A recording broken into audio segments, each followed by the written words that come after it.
Hi, welcome back to another episode of Coldstream Rod Shop. I'm Derek Fraser. In this week's video, we're going to continue working on the 40 Plymouth chassis. In last week's video, we stripped the chassis off, painted all the components, painted the frame, kind of like there's a few components up there hanging on the rack that are drying. Didn't quite get around, well, couldn't get to finishing assembling it back to where it was when we started that video. But on this week, we're going to carry on. We're going to put everything back together again, try and get a few things straightened out, make sure it's all painted. The other thing we're going to work on, and I've already started this, was to run some of the brake lines. We do have the flex lines now and the 10mm bolts that I talked about a few times. I've got a couple lines run here from one side to the other. Had to go chase down a few more fittings, of course, because I ran out of inventory, but we'll work on assembling and running brake lines and then trying to get the brake system set up. I won't be able to put the engine back in, I don't think, on this episode because the transmission's being hot tanked. It's going to get assembled this week to the best of my knowledge. I'm just probably not going to get it back in time. The other thing is, with us using the S10 transmission for the 350 Chevy engine, I needed to get another bell housing that wasn't rotated like the Camaro one was. So that's on order.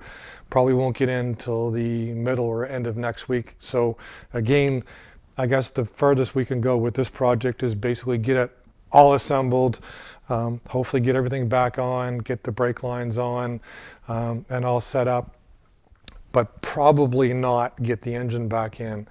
What I want to also do is quickly introduce a new project that we'll do a separate video on. But as I mentioned in last week's video, the bay was empty, and it never seems to stay empty for very long because I've got a customer that wants a lot of chassis put together.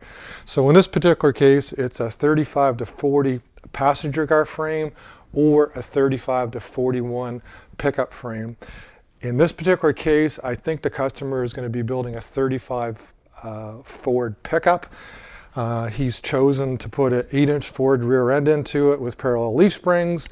And then he's asked me to put a Mustang 2 front end into it. To start the project off, I'm going to have to do a couple repairs to the frame first, but that's a quick introduction to an upcoming episode. But this episode is primarily going to be focused on working on the 40 Plymouth chassis.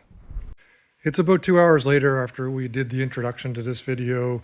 I stayed out in the garage after the camera lady filmed me, and I started to put all the suspension parts on. It's relatively straightforward. I didn't time lapse any of it, but I mean, basically you've got to put all of the steering components and lock nuts on, and make sure you've got your cotter pins on like this, and all the fittings greased, everything moves up and down, everything is greasable. Actually, one of these grease fittings was all plugged up, so I had to replace it. So basically you have to make sure everything's functionally good that way. All of the nuts were locked in place. Now, one thing, we're going to do a basic alignment on this front end, but I don't have an alignment chassis here. We'll set it up with a weight onto it. We'll put the angle indicator on the wheels. Setting the toe in at 1/8 is no problem. I've already done that. But right now I'm going to carry on with this. The next thing up, we've got some braided steel line flex lines, and I think I'm going to be putting them here, possibly above, but I think with them located here, it'll give plenty of room for turning and everything else, and no contact between the flex line and any of the suspension parts. I mean, that's ideal.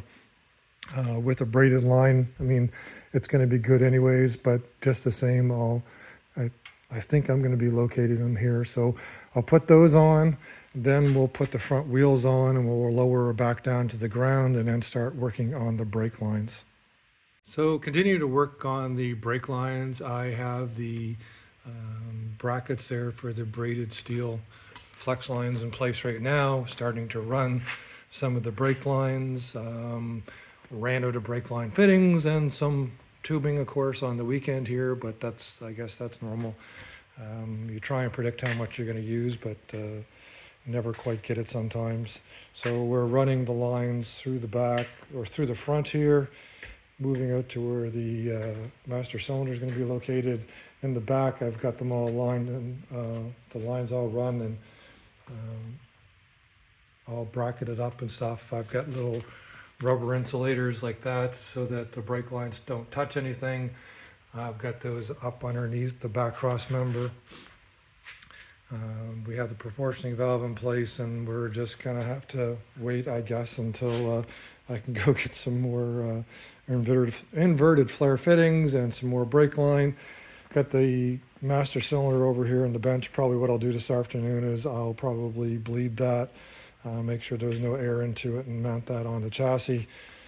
But anyways, we're going to carry on working on this. We're back down on the ground on 4 wheels, so that kind of makes me feel better, and of course looks a little bit better. I'll just back up here so you can take a good look at it. So it's looking pretty good.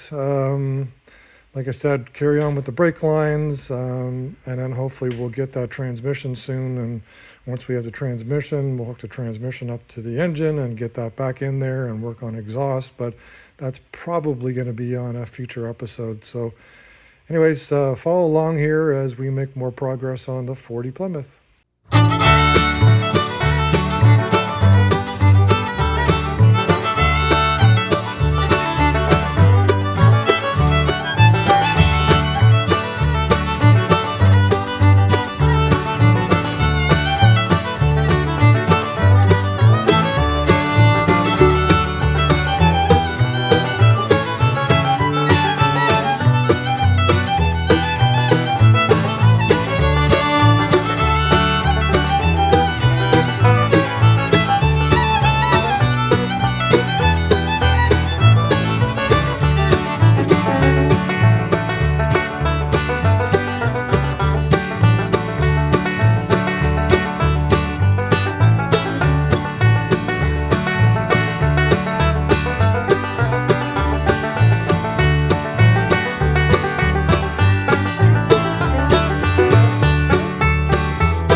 As you can see from the time-lapse video, I made up the last 2 brake lines. I didn't go through making them all because we've covered that quite a few times.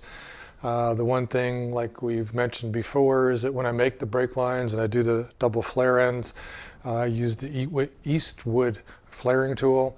I've been using it now for 8 or 10 years. It's pretty slick.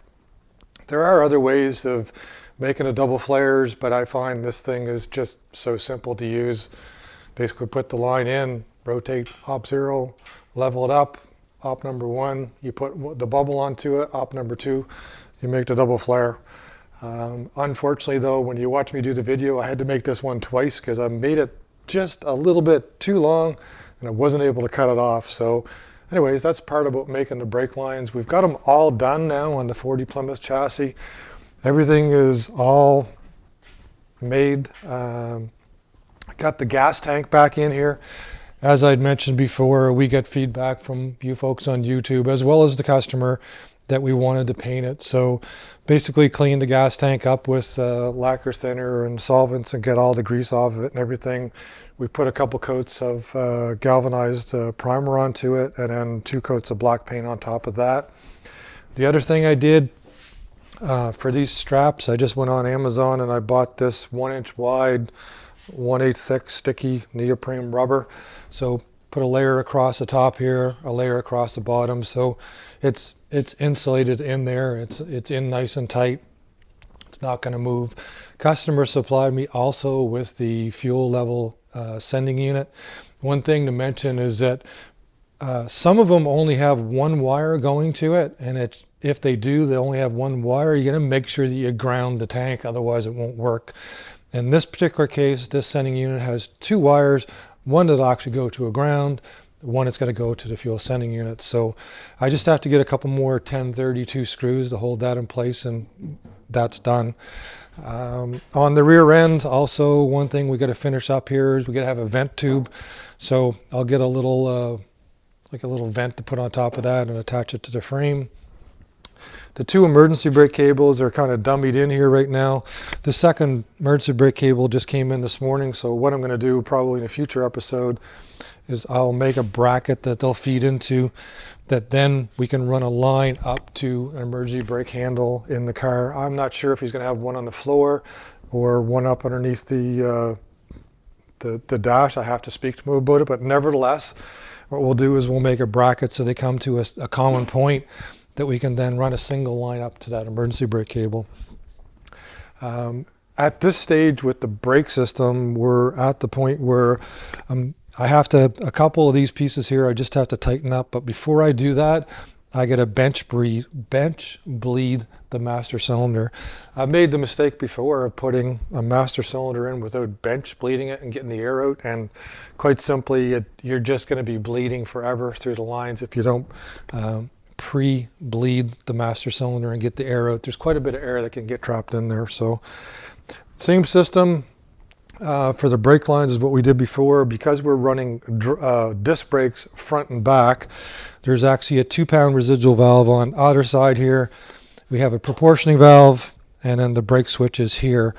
So like I said, I'll get that tightened up and the camera lady and I will bleed out the system and we'll have that all ready to go.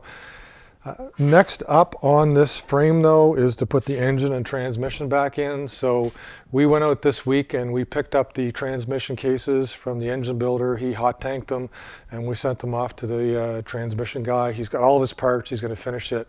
More than likely we're not going to be able to do the engine and transmission back in the frame for probably another 2 weeks. Because I'm not going to get the transmission back in time for next week's video. So more than likely I'll switch over to the 35 Ford chassis we're going to be working on next. So that more than likely will be next week's video. But this is as far as I can get for this week for the 40 Plymouth chassis. Everything's all painted, everything's back down on 4 wheels, everything's tightened up. You know, like I said, we're going to finish bleeding the brake system after this, and basically waiting to put the engine and the transmission in, and actually setting up the hydraulic clutch on that will be next up on the future episode. So that's it for now.